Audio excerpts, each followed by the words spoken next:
What's up, YouTube? Back with another video. LA Mamba. It is December 3, 2023. It is Sunday, 8:20 a.m. So we open at 9 today and we close at 2. So making a video before we open. And let's get to it. So the tire shop business, very steady. It has a lot to do with how you do your own business.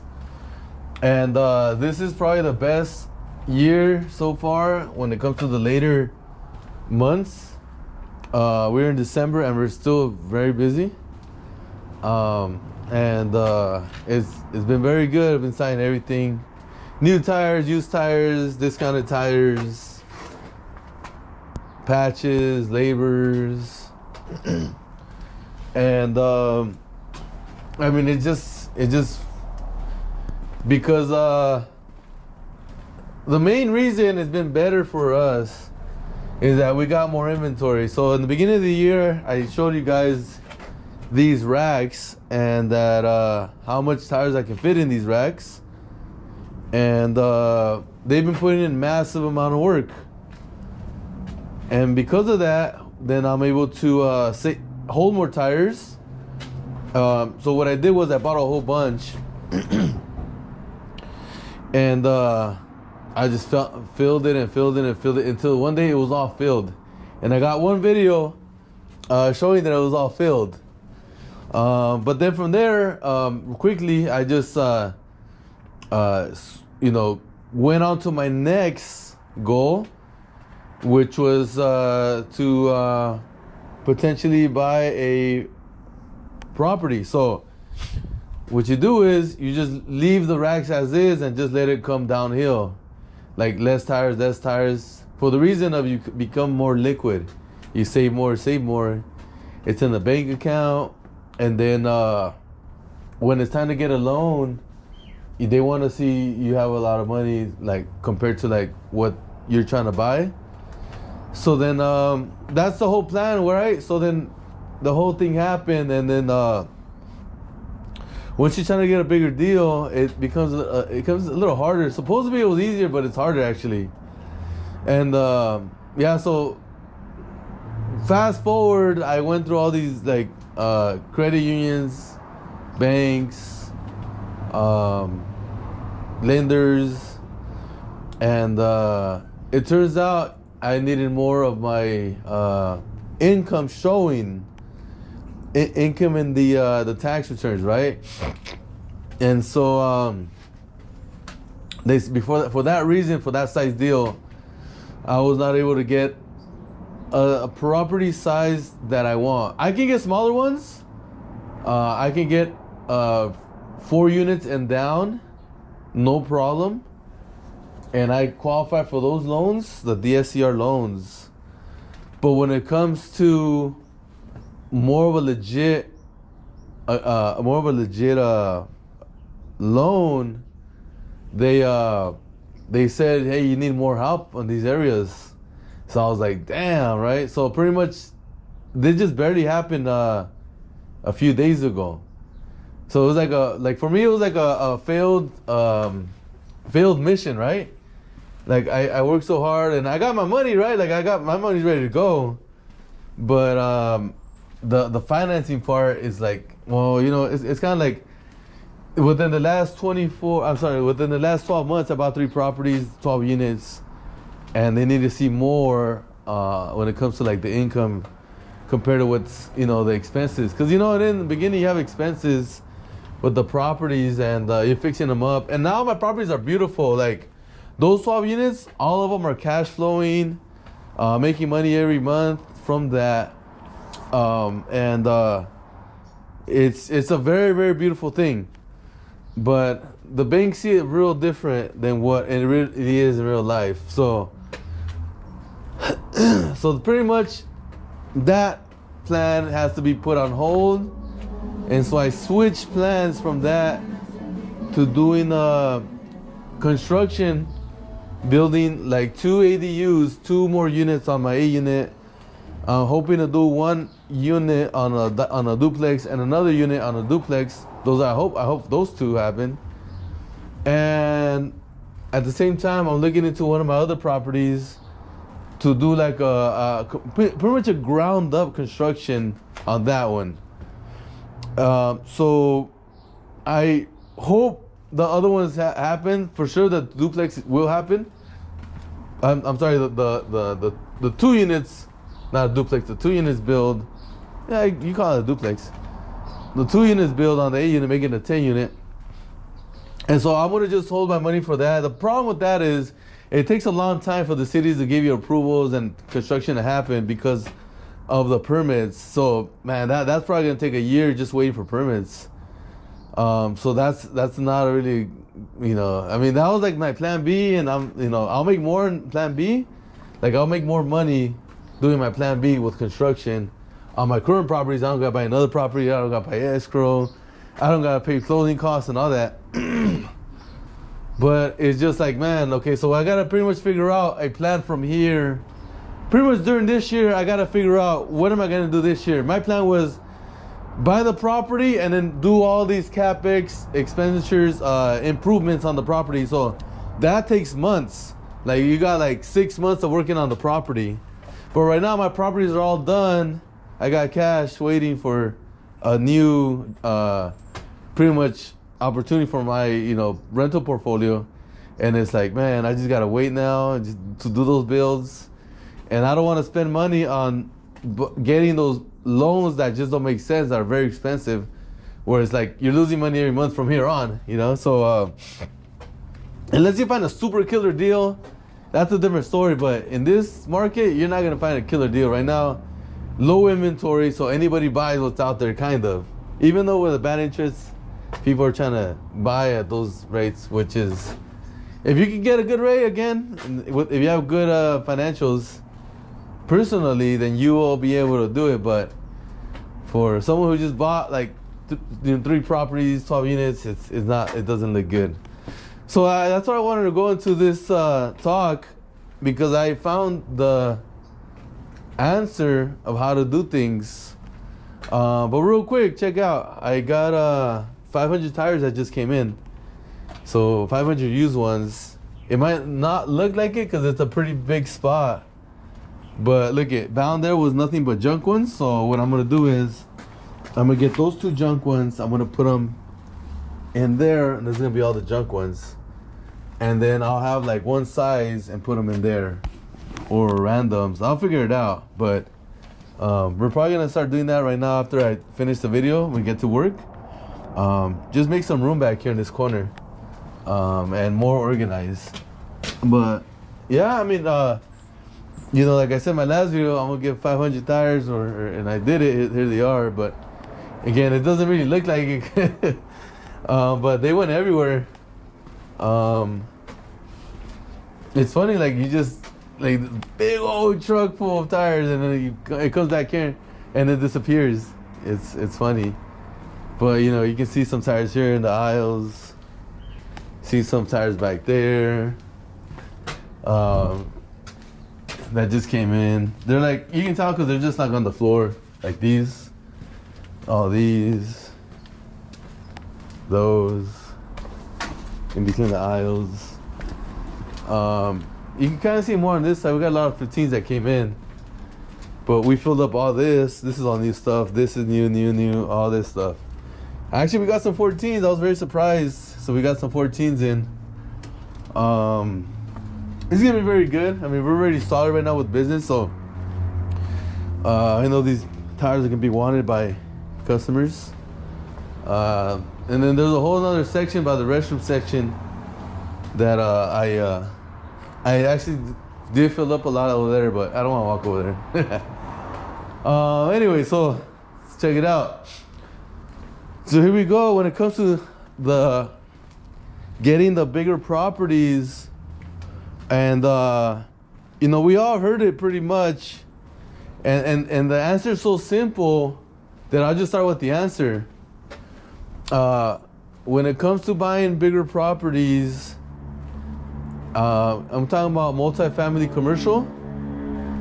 They want to see more money in your Schedule E of your taxes.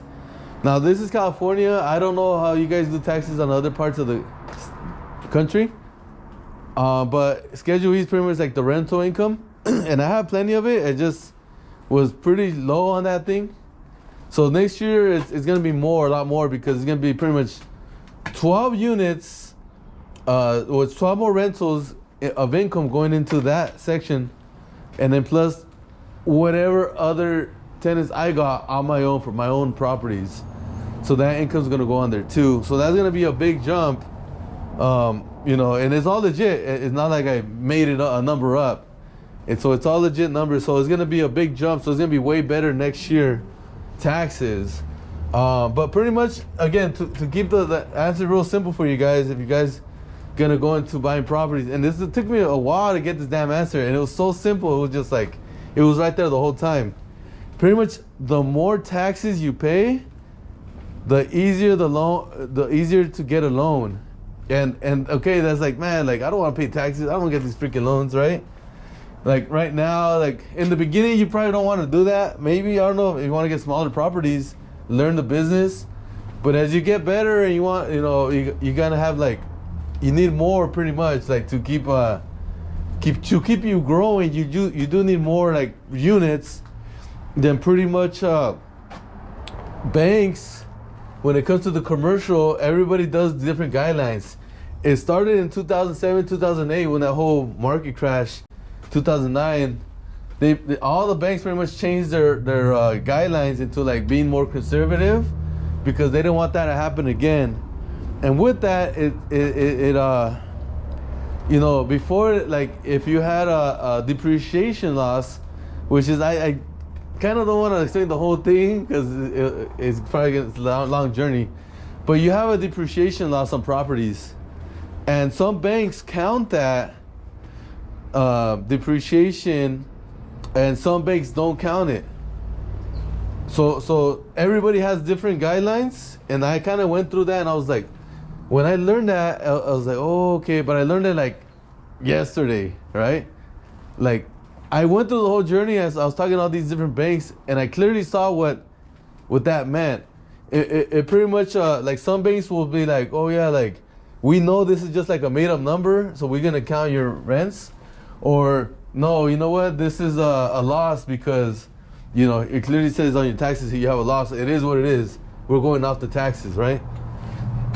And so, to make this all easier and better for the future, if like, unless you know a specific lender you want to work with, and I do know a specific lender I want to work with, it's a credit union, then they will guide you and tell you, this is what we need, this is what we're looking for you to qualify for this loan. So the way to do it is get that lender, the underwriter, to talk to your CPA, and before you file taxes, and show you what they are looking for, right? It is what it is, man. Like I said, the answer is you have to pay more taxes to get the better loans, the bigger loans. And guys, with the tire shop business, you guys have a lot of power with your taxes. So I'm not gonna be telling you how do you do your taxes, right? But this business, I mean, there's a lot of power in how you can do your taxes. And so if you want to go that route in the future, or if you're planning to go bigger on your real estate, the next deal, and the reason why you want to go bigger, by the way, is to make more money. The bigger the deal, the bigger money you make. And so, it feels really horrible when you're starting now. You're like, okay, you're gonna dump all this money to the taxes, and you know what I mean, like, and then dump all this money to get the deal, and then you're gonna make your money like years later. It's not really attractive to a lot of people, But once you understand the business and you know that real estate is for real, like, there ain't nothing like it, and it's there to stay, like, your money's there, then you'll understand why you want to go for the bigger deals. And I didn't understand that for many years. I was just like, oh, I can make money on the smaller deals. Why do I want to go in the bigger deals, right? Well, it's true, and you do make the money, and it's safer.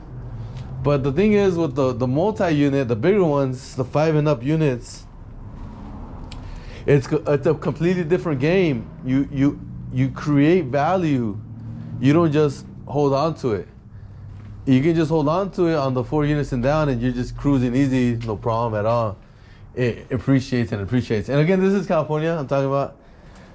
But if you're gonna go the 5 units and up, now if you build a brick wall, and you make the you know, all these little things, you paint the buildings, you raise the rents because, like, you know, everything more expensive, right? But in reality, you're just forcing appreciation by doing that, and that's why you want to do it.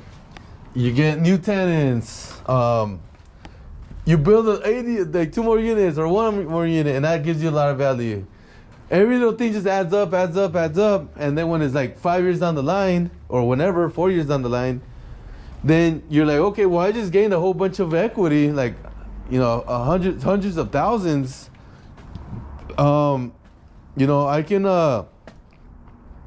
sell this, do a 1031 exchange, and get bigger units. It makes, you know, I don't know, probably double the size, right? It depends how much equity you have in there. But let's say you get double the size of what you have, something like that, or close to it. Then what does that look like, right? You have a lot more income streams. You have a lot more value. And yeah, right now, if you don't have any real estate, then you're like, man, that's kind of risky, you know? But it's really not, because all those tenants it's a very safe investment, because all those tenants are paying rent every single month. They have to have a place to live. And you know, they respect, you know, your complex, and you're going to get the right tenants. The ones that don't, then you're going to get them out, and then you're going to fix it up and get someone else in there that's going to pay market rents, like very nice upgrade in the income, which makes the property even more valuable, that's actually an even better route than having the safe tenants that have been there and they're living there for many years. You'd rather have one of those guys act up, you kick them out, get a new tenant, and then the income's way here compared to like the old rents. You much rather have that. So that's actually better than the guys just living there for many years. But anyways, you would have a mixture and all that stuff. But the point is that you're gonna make a lot of money. You think about, okay, how much do I make in the tire shop business? Which is, you know, good. I mean, you know, the business, you make good money, but you can like double that on one deal every single year, without doing much without working as hard. Like, you think about it, all year long, you're gonna be working hard. This money, tires, you go buy tires, you know, another 500, and then it's like, all right, cool, you know, like, we're making some money, and it's true, you're making some money and all that. You know, pay taxes and, but, and it's great. I mean, there's nothing wrong with that. But just imagine you have an asset on the side making the same amount of money without all this movement. It's just sitting there, and you're not even collecting the rent. The rent's going to like the property manager, and the property manager shoots it to you, and you send it to the mortgage company. And yeah, you're improving you know, you're working, you're doing all the improvements. You pay, you know, 15 grand, 20 grand to build this, 10 grand for this, you know, someone moves out, 10 grand for that, whatever, right? So you're getting your money from the tire shop. Yeah, you're feeding it, but it's just growing and growing and growing value. So let's just say in 1 year, I don't know, let's just say you made 100,000 in tire shop, right? You're not quite like big yet, but I mean, 100,000 is good, right? You can live on 100,000, right? So let's just say you made 100,000 on in the tire shop business 1 year. Well, what if that building increased in value 100,000 that same year? Yeah, you did some improvements and you got a new tenant and stuff like that. So now you make 200,000 for that year, and it was way easier making in real estate compared to this money tires. I'm just saying, like, both ways are badass. Like, I'll do the tire shop and I'll do the real estate, and the next year the same thing. It increased another 100,000, just an example, or 200,000, whatever. because of the things you're doing. You build the ADUs now it's worth in 3 years. Let's say because you build the ADUs in the tire shop business, you made 100. You made 3 in 3 years, 300,000 in 3 years on the tire shop business. But in your property, it made 300,000 in 3 years, and it was just like chilling, you know. That's real estate right there.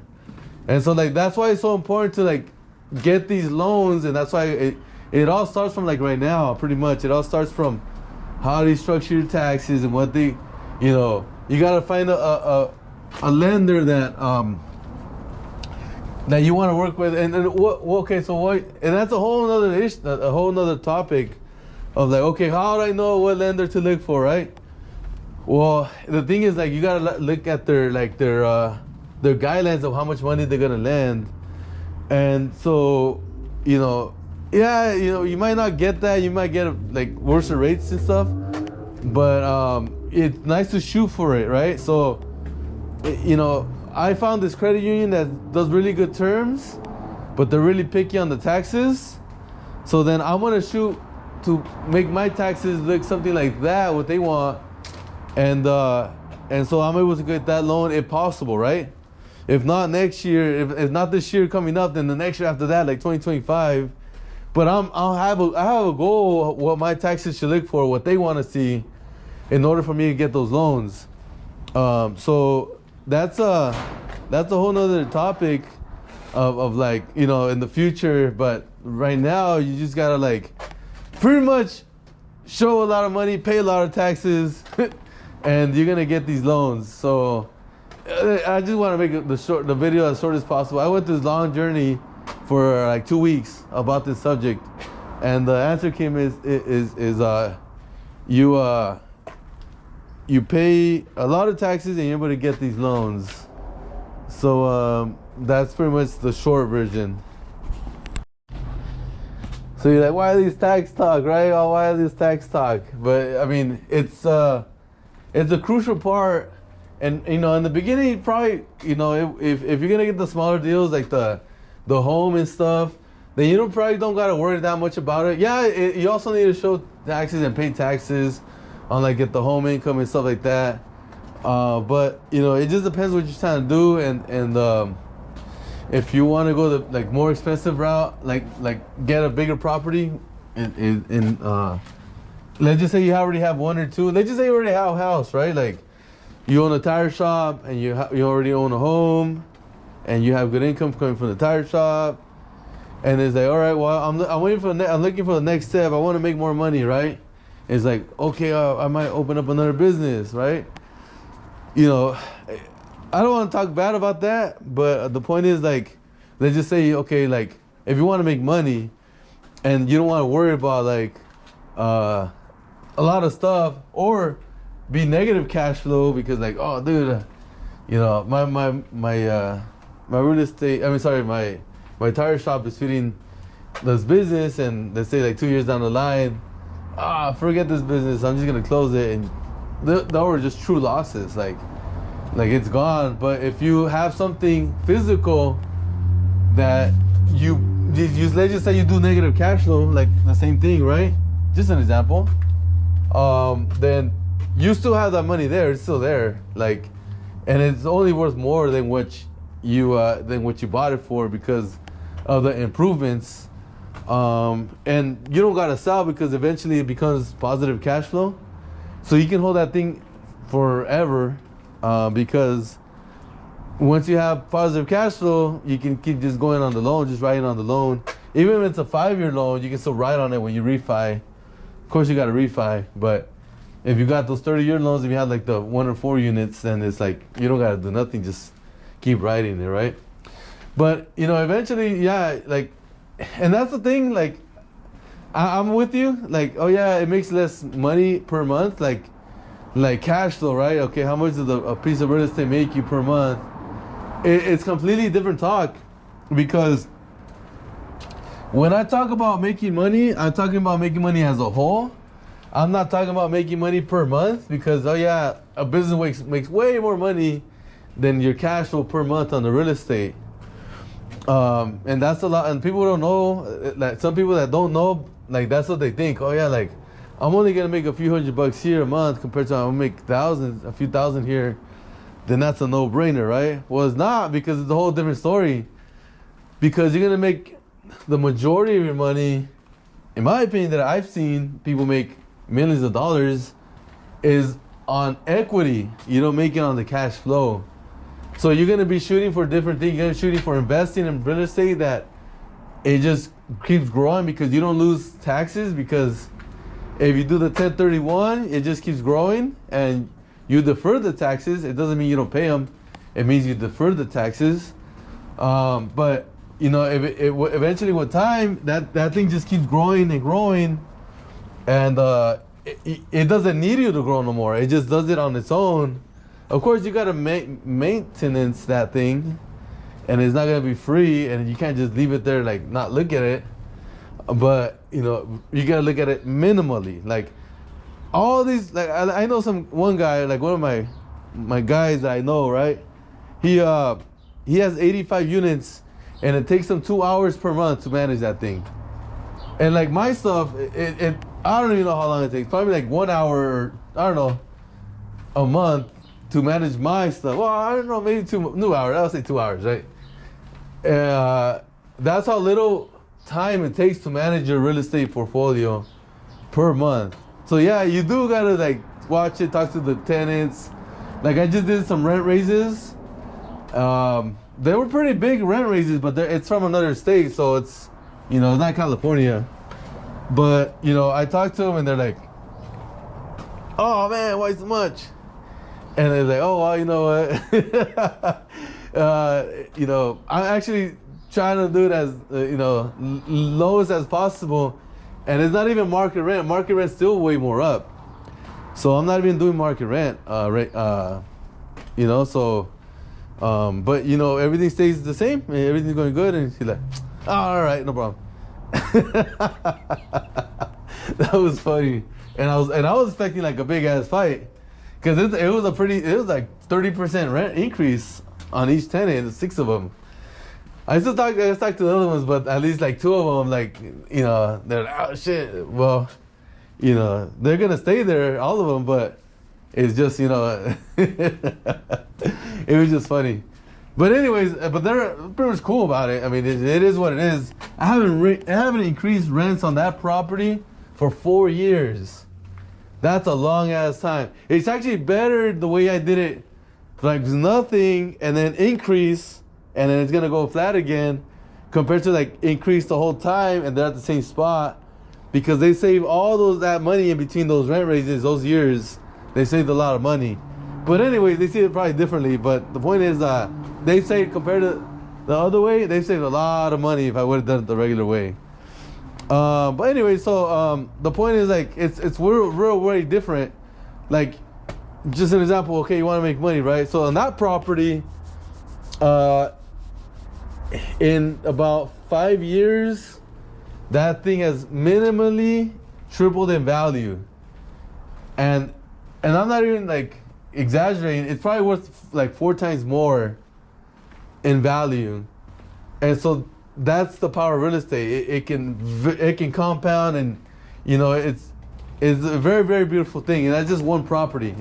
So get salad and get, like, you know, I don't know how much money back compared to like what I invested in, but you know, because you know, you gotta pay your the escrow, you gotta pay the, you know, it's the agent and stuff like that.